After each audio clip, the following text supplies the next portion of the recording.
boss ay hindi bangag. Gigil na gigil po ako kay Claire Castro, kaya balikan po natin si Claire! Claire Castro, ako po ay walang pinag-aralan sa batas, pero hinahamon kita, kaya po kitang harapin sa debate. Isang babaeng, kung titingnan ay 16 years old, kaya ko pong labanan sa edad ni Claire Castro, na mukhang 60 na po ba siya?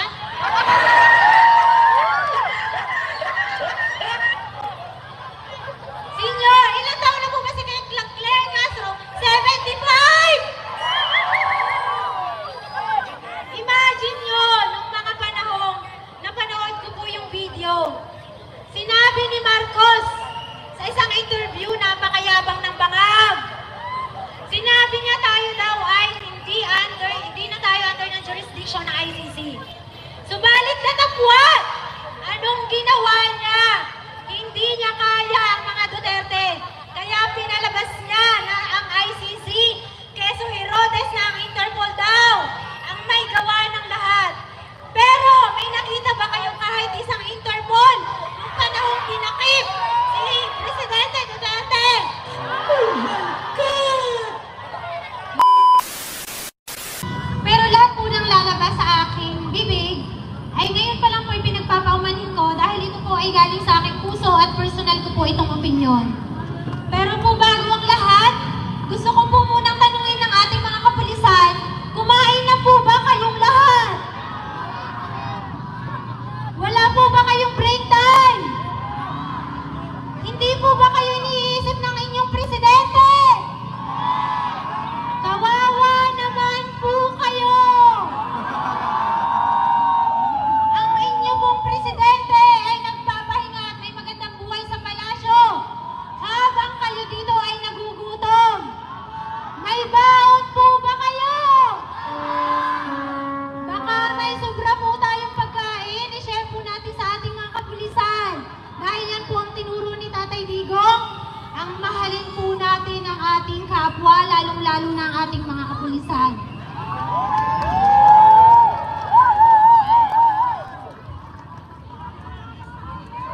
Okay! Sobrang nanggigil po talaga ako. Yung totoo po, ako po ay single mom. Yung aking anak po ngayon ay mag-isa sa apartment, iniwan ko po sa Makati. Kasi gustong-gusto ko pong umatan sa rallying ito. Matagal na po ako nag-aabang ng pagtitipon. Subalit, syempre po ako po ay nagtatrabaho. Panggabi po ako kagabi, wala po akong tulog dahil naging ina po ako sa buong araw. Kinausap ko po ang aking anak na yun po ay nanonood ng TV. Bibilisan ko lamang po dahil hindi po rin ako pwedeng magtagal. Nanggigigil po ako sa ginawa ni General Torre. Pero ang unang-una ko pong hiling at hinahamon ko si Ginang Claire Castro. Nananawagan ako sa iyo, Ginang Claire. Maawa ka naman at nahiya. Patunayan mo na ang iyong boss ay hindi bangag. Meron po ba ditong doktor? May mga doktor po tayo. Hinahamon ko si General Torre kung sinong doktor ang makakapagpatunay kung anong sakit ng kanyang amo sa pagniwi-ngiwi ng kanyang bibig. Anong klaseng sakit po ang meron ng ating presidente? Walang doktor ang makakapagpatunay dahil alam po ng lahat kung anong nagiging dahilan ng pagniwi-ngiwi niya.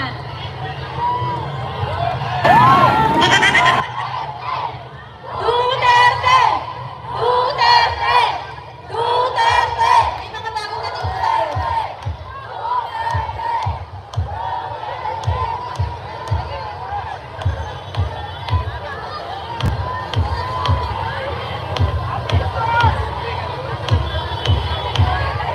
Okay. So, salamat po sa pag-i-stay po talaga. Litong-lito na po ako sa mga sasabihin ko sa dami po ng nasa aking isip na nanggigigil po ako sa ating gobyerno. Pero yun lang naman po eh.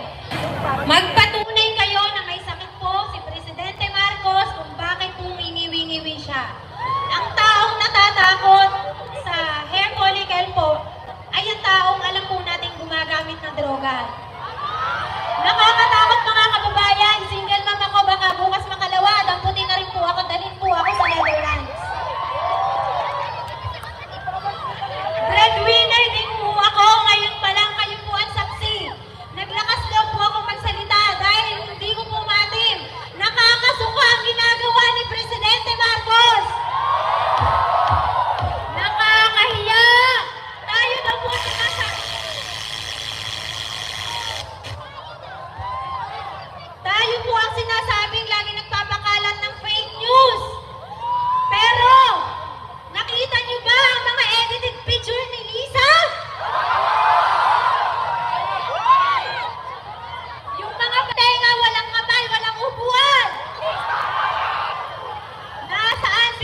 natin.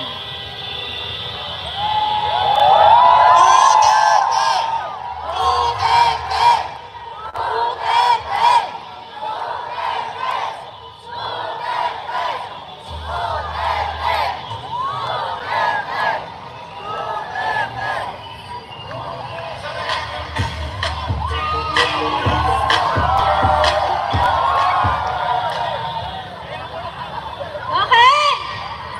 Pasensya na po kayo ha. Ako po ay simpleng tao lamang. Nagsasaka po ang aking pamilya sa Quezon Province. Ako po ay nagtatrabaho sa Maynila, binubuhay ko po ang aking anak at sinusuportahan ko po ang aking mga pamilya. So ngayon po ang topic ko dahil ako po ay nag-iisang OFW dati. Ang OFW po natin na kumikita ang gobyerno ng bilyon-bilyon, magkano nga po sa isang araw? Ang kinikita sa remittance ng OFW, 43 or 41 billion po ba? Na sinasabi ni Claire Castro na hindi daw kawalan. Pero pagkatapos ng isang araw o dalawa, binabantaan po ang ating mga OFW ang kapal ng mukha. Halatang-halata si Claire Castro ay para po rin galing po sa mental hospital ata. Napapansin niyo po ba? Pag tinatanong po ang kanyang mga kaalyado ni Marcos, laging mali ang sagot o kaya po nakalimutan ang sasabihin. Lagi na lang po ganun. Ngayon po, nakikita ko pong ating mga kapulisan ay marami pang kabataan. Hindi ko alam kung kayo bagong graduate lamang. Ako po ay 38 years old, hindi lang po halata. Ako po ay parang 16. Bato po ba kayo ako parang 16 years old lamang?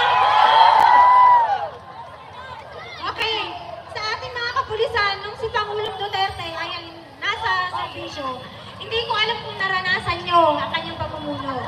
Kayo mismo makakapagkumpara sa pamumuno niya ngayon. Mga kababayan, palakpakan po natin si Tatay Rani Ludovica! Duterte! Duterte! Duterte! Duterte!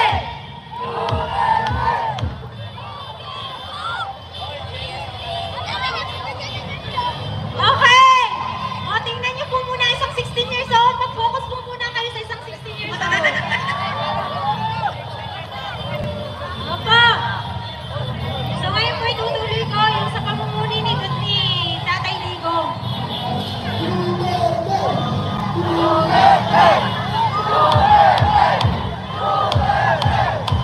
Sabayan po natin ang masarap na tengang kusina! Duterte! Duterte! Duterte! Duterte!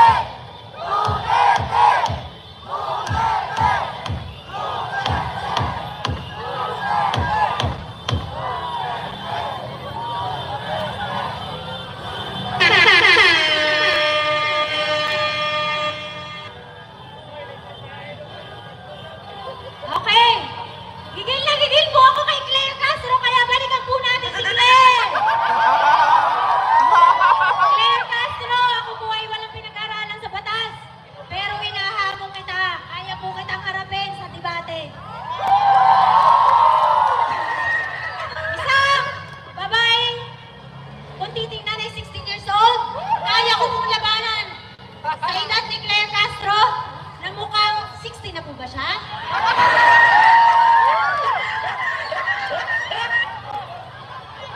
Senior, ilang taon na po ba si Claire Castro? 75! Imagine nyo, nung mga panahong napanood ko po yung video, sinabi ni Marcos sa isang interview, napakayabang ng bangag. Sinabi niya tayo daw ay hindi na tayo under ng jurisdiction ng ICC. Subalit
nagsisikap para kumita kahit gagapiranggot mapakain ng kanilang mga anak.